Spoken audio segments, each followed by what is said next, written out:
March 12, 2026. Hi, my name is Shannyn. Welcome to my channel. And God has led me to do a video every day this year. And I'm going to talk about my quails today. It has been very difficult, very challenging, and I've wanted to stop many times. But I did a Google search today about out of poultry, including quail, what's the highest protein, what's the highest iron, what's the highest vitamins and minerals. And out of all of the poultry, quail kind of wins hands down. So today I'm going to kind of go through my journey with quail breeding, from the incubators I've used, what I've thought about them, to brooder boxes, and then into adulthood. And I won't be going into the details of butchering, but I did choose quail for that very reason, actually, because I have this much sight, and I researched 4 years ago because I've always wanted to live off the grid. Just want to throw that in there, and to be self-sufficient. I've always wanted to live that way, and I wanted to know what would be the best poultry to butcher for a blind person. And I'd never considered quail in my life, but hands down that was the easiest option for me, and I can literally do that with my eyes closed. And I have butchered many quail in the last 4 years. The first time I did it scarred me a bit. It took me days to get over it, but it's just gotten pretty easy now. And then learning how to cook them was another tricky thing. I would love to go bigger in poultry, but I don't feel that that's where I'm led to go. But I have felt that God has wanted me to persist with quail. I thought it was a good idea to Google iron, minerals and vitamins. So here we have a comparison, best option between chicken, duck and quail. Iron, best option is quail. Protein, the best option is chicken and quail. Minerals, best option quail. Vitamins, best option is duck and quail. Fat, best option is quail and chicken. Then we have quail, that's highest in iron, copper, vitamin B1, B6 and vitamin C. Duck, high in iron and vitamin B5, but higher in calories and fat. Chicken is the leanest, but it's highest in selenium and B3.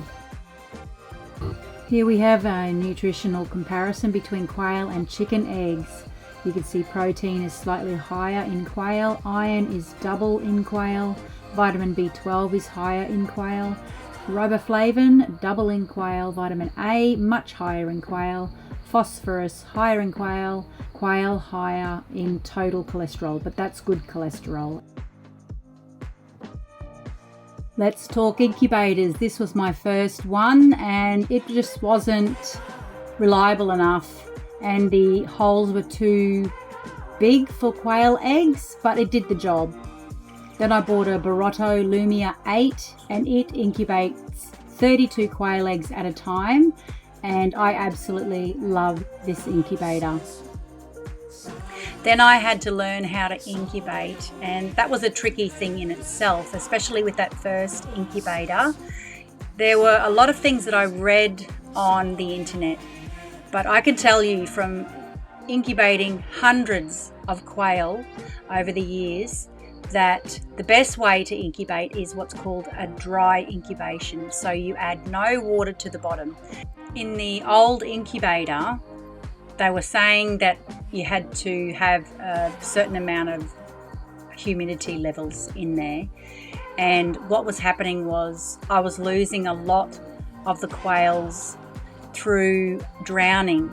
So there was too much humidity, based on the research that I'd done, too much humidity getting inside the shell, and water was building up between the egg sac and the egg shell. So when they pipped, it's called pipping, when they start to pip out or unzip the egg, they pierce through that egg sac and then they'd be filled with water. So when I put the eggs into lockdown, which means you take them out of the egg trays. You take those egg trays out and you put the quail on the bottom. I add a bowl of water with marbles in it because they have narcolepsy. They fall asleep. When I first started breeding, I thought they were dying, but they literally stand and then fall over and go to sleep. But they actually can drown in the water, so always have marbles in the water. And I also put a very shallow dish in there for food so that they don't go hungry or thirsty while waiting to dry out and get fluffy, and that's when you take them out of the incubator. So don't open the incubator lid at all during the pipping and unzipping process, and don't help the ones that look like they've started pipping and then they stop. It's so hard not to help, but you actually harm them. They're so fragile that you will hurt them. And long story short, you can breed genes into the ones that you want to continue breeding with. So I'll do a video on the adults a little later, but I always butcher the aggressive ones, because now, talking about aggressions is part of the frustration I've had with quails.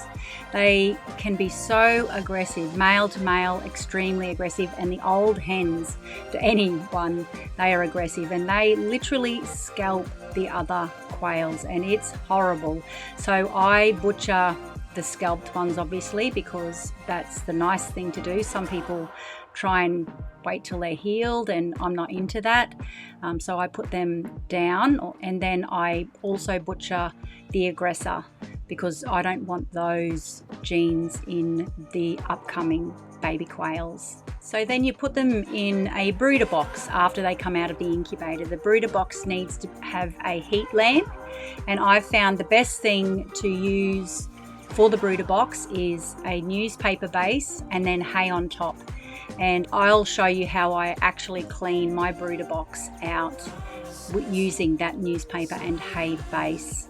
You need to do that depending on how many quails you have.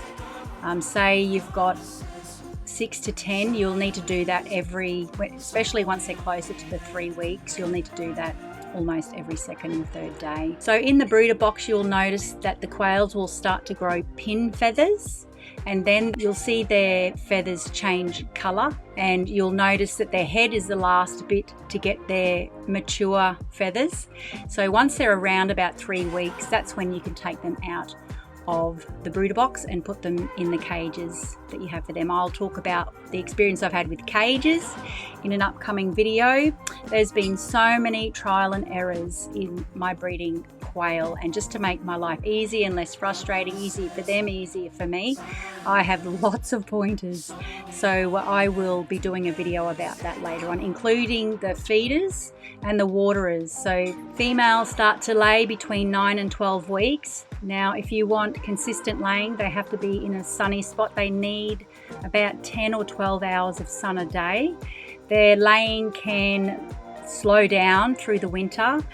And that's actually when I choose to incubate my babies, because if they're laying in the winter, I want those genes to pass through. And also it saves me having to have a heater on, because the incubator and the brooder box, they are inside, and they have to stay at a temperature of between 37 and 37.5 degrees centigrade, which helps to warm this very cold place. The males start to crow between 6 and 9 weeks, and every incubation that I've done, there is always a higher number of males. And so once they start crowing, your neighbours will be very upset. And so it's a good time to just butcher them then. Males never grow big, really. The females are always much bigger. Once they're adults, you can put your hand on a male and a hand on a female, and you'll know the difference straight away, which one's male and female. So in an upcoming video, when I do the adults, I'll also talk about how to vent sex them, so to know what is male and what is female. I haven't found yet a way to do that when they're younger. That's it from me today. I hope you've enjoyed it. I hope that the quail enthusiasts have learnt a lot about this, especially beginners.